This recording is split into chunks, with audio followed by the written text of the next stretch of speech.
Nós somos do grupo 28 e eu sou o Arthur. Começando com a explicação do nosso código, nós temos aqui a função main. Nela, é lido o número da funcionalidade que será executada e com o switch redireciona para a função escolhida. Agora na função 1, Bom, e aí a gente precisa abrir os dois arquivos, né, na função 1, de entrada e de saída, para ler cada uma das linhas do CSV e armazená-las num buffer por meio da função fgets. Então a gente cria um ponteiro para os campos e uma variável para o registro e aloca os atributos dele. E aí assim, a cada leitura de linha, a gente escreve o registro no arquivo binário e depois atualiza o cabeçalho e mostra a função binária na tela. E aí indo para a funcionalidade 2, a funcionalidade 2, assim como a 3 e a 4, elas são semelhantes. Elas usam uma função em comum que é a função de busca. A semelhança está no fato em que as três varrem o arquivo, registro a registro, e se o registro satisfaz uma condição de busca, ele executa uma ação sobre aquele registro encontrado. Então, os parâmetros dessa função incluem a condição de busca, que se for nulo será ignorada, e também a condição, a ação a ser executada sobre o registro, que pode ser mostrar ou remover. Então, na funcionalidade 2, ele abre o arquivo e chama a função de busca, passando o null como a condição e mostrar como ação. Assim, ele mostrará todos os resultados. Já na funcionalidade 3, ele abre o arquivo e lê o número de buscas que serão feitas. Então, para cada busca, ele lê a condição de busca e chama a função de busca passando a condição lida e a ação mostrar. A funcionalidade 4 é igual à funcionalidade 3, só que ele passa a ação de remover em vez de passar a ação de mostrar.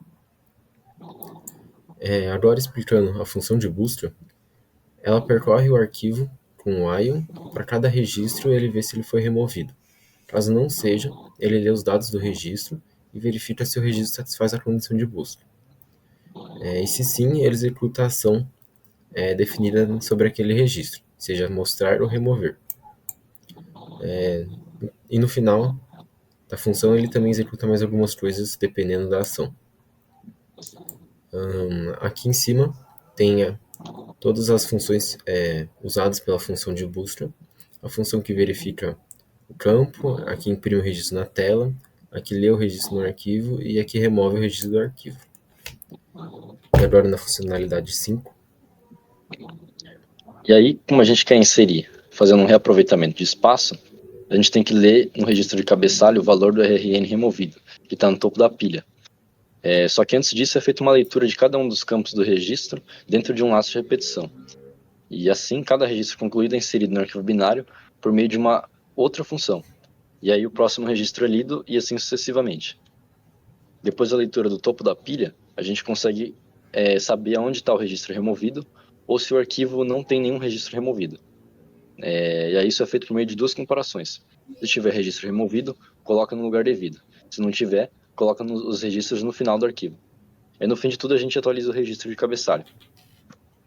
Em seguida, da funcionalidade 6, a gente usa uma função que se chama compactar.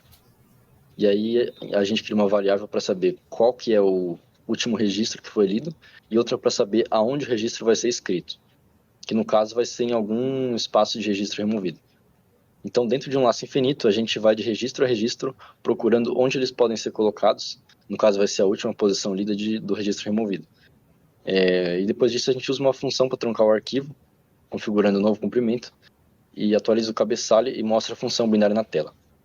E, além de tudo isso, a gente tem os arquivos de funções auxiliares, né, que é junto com o auxiliar.h, tem o auxiliar.c, que ele é composto por todas as funções gerais que as funcionalidades todas elas vão utilizar. Então, elas compartilham esse arquivo para usar funções como calcular o tamanho de um registro, ler ou escrever registros no arquivo binário, entre outras coisas mais gerais. É isso.